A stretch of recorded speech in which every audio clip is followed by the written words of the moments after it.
कभी कभी कोई एक ऐसी कविता होती है जो अचानक लोगों के दिलों को छू लेती है और ऐसी एक कविता हाल ही में सोशल मीडिया पे वायरल हुई है।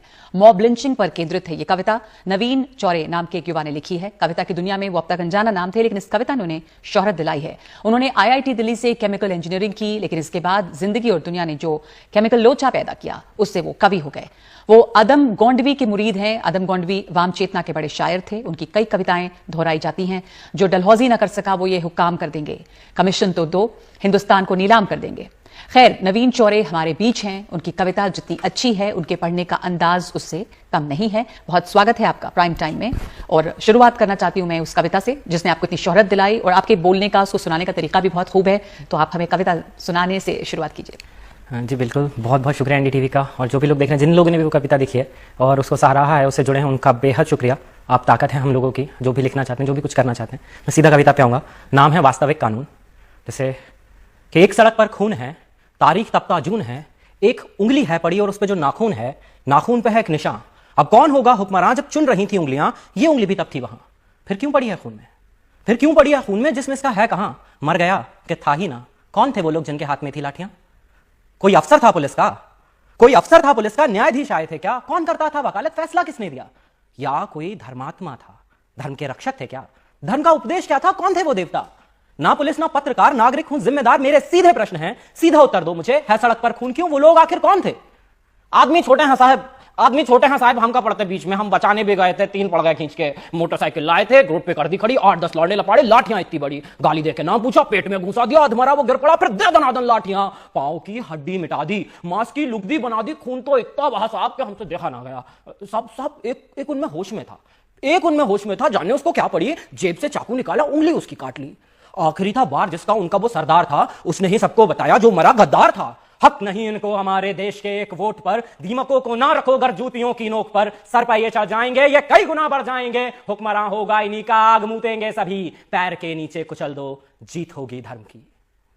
हम तो खुद डर गए थे साहब, हम तो खुद डर गए थे साहब। खौफ उनको था नहीं, किस नस्ल के लोग थे वो कुछ समझ आया नहीं। ना कोई इंसान उनमें, ना कोई था आदमी। साथ मिलकर शेर बन गए, गीदड़ों की भीड़ थी। नोच खाने की तलब थी, जानवर तासीर थी। हाथ में थी लाठियां तो भैंस भी उनकी ही थी। और ये कोई जुमला नहीं है साहब, ये कोई जुमला नहीं है, वास्तविक कानून है। अरे हमसे काहे पूछते हो क्यों सड़क पर खून है। पूछो इस उंगली से तुम क्या यहां घटना घटी, जुर्म इसने क्या किया था, जिस्म से ये क्यों कटी। मैं तो समझा मर चुकी है, उंगली में पर जान थी। स्याही उस नाखून पे जो देश का सम्मान थी। बोली अब क्या चाहिए, वोट था दे तो दिया। बोली अब क्या चाहिए, वोट था दे तो दिया। जी रहे थे कैद में, मौत दे दी शुक्रिया। नाखून पे जमहूरियत है, जम गया है खून भी। अरे आप ही तो हो अदालत, आप हो कानून भी। आपसे कैसी शिकायत, आप तो है नींद में। आप जैसे 100 खड़े थे जाहिलों की भीड़ में। 100 में से अगर एक भी दे दे गवाही आपको, मैं खुशी से मान लूंगा भीड़ के इंसाफ को। कीजिए इस पर बहस पैनलों में बैठकर। क्या हुआ मोहन का वादा, है कहां अम्बेडकर। सब बराबर है अगर तो बस मुझे ही क्यों चुना। तुम बताओ कौन देगा घर को मेरे रोटियां। असलियत से बेखबर हो तुम, असलियत से बेखबर हो। शहरी हो, दिल्ली से हो, एक हिदायत दे रहा हूं, सोच कर बोला करो। तुम सवालों से भरे हो, क्या तुम्हें मालूम है भीड़ से कुछ पूछना भी जानलेवा जुर्म है। तफ्तीश करने आए हो, खुल के कर लो शौक से। फर्क पड़ता ही कहां है 1-2 की मौत से। 4 दिन चर्चा उठेगी, डेमोक्रेसी लाएंगे। 5वें दिन भूल के सब काम पे लग जाएंगे। काम से ही काम रखना, काम से ही काम रखना। हाँ मगर ये याद रखना, कोई पूछे कौन थे, बस तुम्हें इतना है कहना, भीड़ थी कुछ लोग थे। फिर भी अगर कोई जिद पकड़ ले, क्या हुआ किसने किया।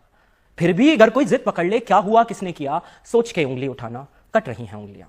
बात को कुछ यूं घुमाना, नफरतों का रोग थे। धर्म ना कोई जात उनकी, भीड़ थी कुछ लोग थे, भीड़ थी कुछ लोग थे। शुक्रिया। क्या बात है नवीन, ये बहुत सख्त सवाल, कड़े सवाल आपने इसमें उठाए हैं। और IIT में पढ़ते पढ़ते जब आपकी तमाम तरह की व्यस्तताएं होंगी, कविता इतनी दर्द भरी, इतनी सारे सख्त सवाल पूछती हुई तभी निकलती है दिल से जब आपको बहुत विचलित करती हैं चीजें अंदर से। वो क्या चीजें थी जिसने आपको इतना विचलित किया। आपने ये कविता कुछ समय पे लिखी है, 1 साल 2 साल में आप इसको लिख रहे थे जी।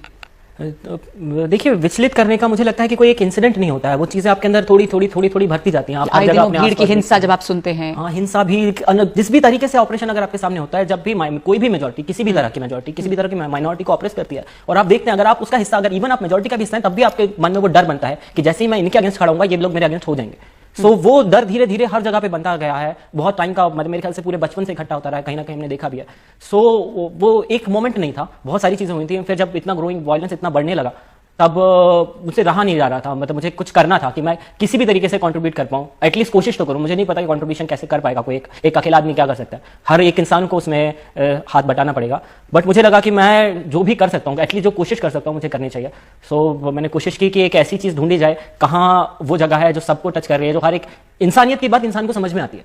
जैसे मैं अगर जब ये कविता वायरल हो रही है तब मैं कमेंट्स पढ़ रहा हूँ, लोगों के शेयर है वो सुन रहा हूँ, उनके मैसेजेस आ रहे हैं। कुछ पाकिस्तान से भी कुछ लोगों ने शेयर किया और वो ये कह रहे हैं कि हमारे हुक्मरान भी यही हैं, ऐसे ही हैं, हमारी जमहूरियत भी ऐसी है, हमारा देश भी बिल्कुल ऐसा। आपको तारीफ मिल रही है, आपने कहा, आपने शेयर किया है, बहुत सारे कमेंट्स आ रहे हैं, जिस तरह के सवाल आपने कहे हैं। आपने ये भी कहा कि ये जीत होगी धर्म की, एक लाइन उसमें था, इसमें साफ है ये सवाल, ये बात सामने आती है कि धर्म के नाम पर भी लोग हिंसा, धर्म के नाम पर ज्यादातर हिंसा, मॉब लिंचिंग का बहुत बड़ा हिस्सा धर्म के नाम पे हो रहा है। तो वैसे में एक पूरी एक भीड़ जो है वो सिर्फ सड़कों पर नहीं है, वो भीड़ सोशल मीडिया पे भी है। उस भीड़ से आपको डर लगा कि वो भीड़ आप पर टूट पड़ेगी? मुझे जब लोगों ने कमेंट करके कहा कि आपको डरना चाहिए, तब मुझे लगा कि शायद मुझे डरना चाहिए था।